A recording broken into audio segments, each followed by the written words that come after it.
Assalamualaikum, salam sejahtera bagi kita semua.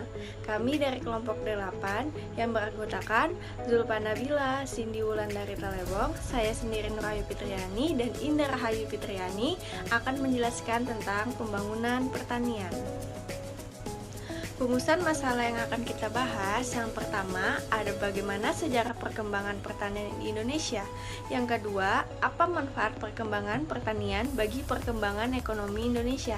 Yang ketiga, apa syarat pembangunan pertanian. Selanjutnya saya akan membahas tentang pembangunan pertanian. Pembangunan pertanian adalah suatu proses yang ditunjuk untuk selalu menambah produksi pertanian untuk tiap-tiap konsumen, yang sekaligus mempertinggi pendapatan dan produksi tiap-tiap usaha petani dengan jalan menambah modal dan skill untuk memperbesar turut campur tangannya manusia di dalam perkembangan tumbuh-tumbuhan dan hewan. Sejarah perkembangan pertanian di Indonesia. Sejarah perkembangan pertanian di Indonesia dimulai pada masa Orde Baru. Pemerintah menerima beban berat dari buruknya perekonomian Orde Lama. Pada tahun 1966 hingga 1968 merupakan tahun untuk rehabilitasi ekonomi. Pemerintah Orde Baru berusaha kuat untuk menurunkan inflasi dan menstabilkan harga.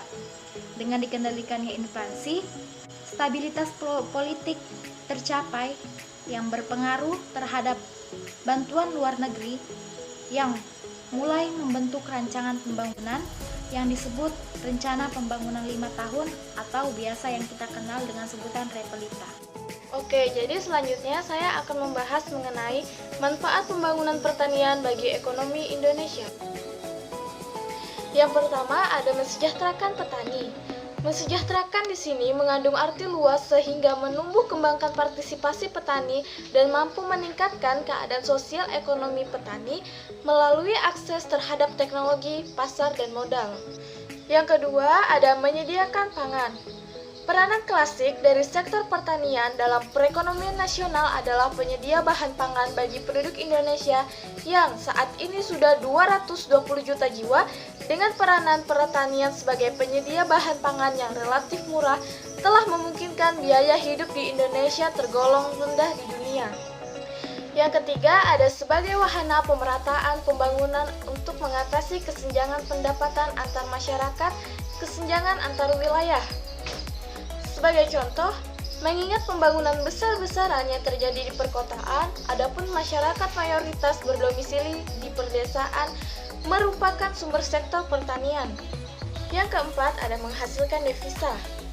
Sektor pertanian merupakan penghasil devisa yang penting bagi Indonesia. Salah satu subsektor andalannya adalah perkebunan, seperti ekspor komoditas karet, kopi, teh, kakao, dan minyak sawit. Lebih dari 50% total produksi komoditas tersebut adalah untuk diekspor. Yang kelima, adanya menyediakan lapangan pekerjaan. Sektor pertanian memiliki peran penting dalam menyerap tenaga kerja. Distribusi dalam penyediaan lapangan pekerjaannya pun memiliki nilai tambah tersendiri, karena subsektor perkebunan menyediakan lapangan kerja di perdesaan dan di daerah terpencil. Dengan demikian, selain menyediakan lapangan kerja, subsektor perkebunan ikut mengurangi arus urbanisasi. Selanjutnya ada syarat-syarat perkembangan pembangunan pertanian. Yang pertama, adanya pasar untuk hasil-hasil usaha tani. Hasil-hasil usaha tani ini tentunya akan dijual dan dipasarkan dengan harga yang cukup tinggi untuk memenuhi biaya-biaya dan tenaga kerja yang telah dikeluarkan dari para petani sewaktu memproduksinya. Yang kedua, ada teknologi yang senantiasa berkembang. Di dalamnya termasuk bagaimana cara petani menyebar benih, memelihara tanaman, memungut hasil, serta memelihara ternak. Dan termasuk juga bagaimana cara mengetahui benih, pupuk, obat-obatan, alat-alat, dan sumber-sumber tenaga. Yang ketiga, ada tersedianya bahan-bahan dan alat-alat produksi secara lokal. Dengan tersedianya tempat dan jumlah yang cukup banyak untuk memenuhi keperluan tiap petani yang mungkin mau menggunakannya. Yang keempat, adanya perangsang produksi bagi para petani. Jadi di sini, petani Harga hasil produksinya dapat menguntungkan pembagian hasil yang wajar, serta tersedianya barang dan jasa yang ingin dimiliki oleh para petani. Yang kelima, tersedianya pengangkutan yang lancar dan kontinu. Tanpa pengangkutan yang efisien dan murah, keempat syarat mutlak lainnya tidak dapat berjalan secara efektif karena produksi pertanian. Jadi kesimpulannya, secara luas pembangunan pertanian bukan hanya proses atau kegiatan menambah produksi pertanian, melainkan sebuah proses yang menghasilkan perubahan sosial baik nilai, norma, perilaku, lembaga, sosial dan sebagainya demi mencapai pertumbuhan ekonomi dan meningkatkan kesejahteraan petani dan masyarakat yang lebih baik. Lalu selanjutnya ada studi kasus.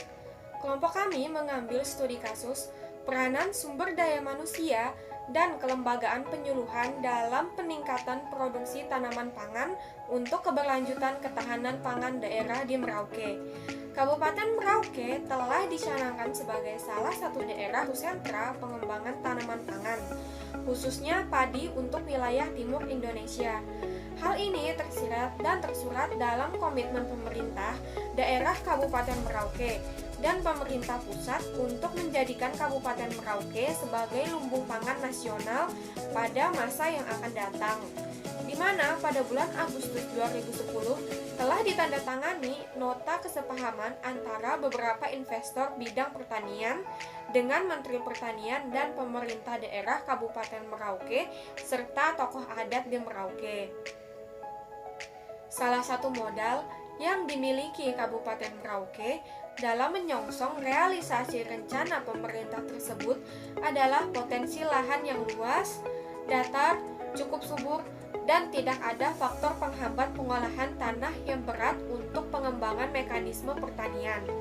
Meskipun memiliki potensi lahan yang besar, apabila tidak dibarengi dengan kemauan masyarakat mengelola lahan pertanian dan ketersediaan teknologi yang cukup, serta penguasaan teknologi yang memadai oleh pelaku pembangunan pertanian, maka potensi tersebut akan tetap tinggal sebagai potensi yang tak berdaya. Beberapa masalah yang dihadapi di lapangan dalam upaya mempercepat pengembangan pembangunan pertanian adalah kondisi penyebar luasan inovasi teknologi melalui penyuluhan. Hal ini terkait dengan terbatasnya sumber daya penyuluh, terbatasnya sarana pendukung sistem penyuluhan, serta keterbatasan pengetahuan dan penguasaan teknologi oleh petani di Merauke secara umum. Dari segi kelembagaan, Dinas Tanaman Pangan dan Hortikultura Kabupaten Merauke telah membangun 8 balai penyuluhan pertanian atau BPP yang tersebar pada 8 distrik. Namun dilaporkan bahwa pada saat ini yang masih aktif berjalan untuk melakukan pertemuan rutin sisa 3 BPP. Hal ini terjadi sehubungan dengan jumlah penyuluh pada setiap jenjang fungsional masih sangat kurang. Seperti dilaporkan Dinas Tanaman Pangan Kabupaten Merauke, bahwa idealnya dibutuhkan 168 personil fungsional penyuluh. Sementara yang ada hanya 67 orang yang harus melayani 168 kampung. Akibatnya, banyak kampung yang tidak terlayani dengan baik.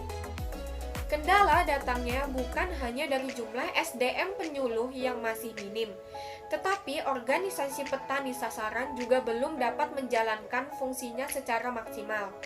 Petani sangat sulit untuk dikumpulkan, sehingga menyulitkan petugas untuk memberikan penyuluhan.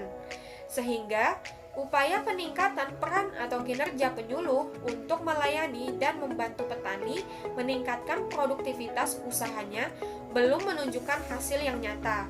Untuk mengatasi masalah tersebut, maka disusunlah model penyuluhan pertanian dalam rangka meningkatkan kapasitas kelembagaan penyuluh untuk meningkatkan pendapatan dan kesejahteraan penduduk kabupaten. Terima kasih yang sudah menonton. Jangan lupa like, komen, dan subscribe. Semoga ilmu yang diberikan bermanfaat buat kita semua. Wassalamualaikum warahmatullahi wabarakatuh.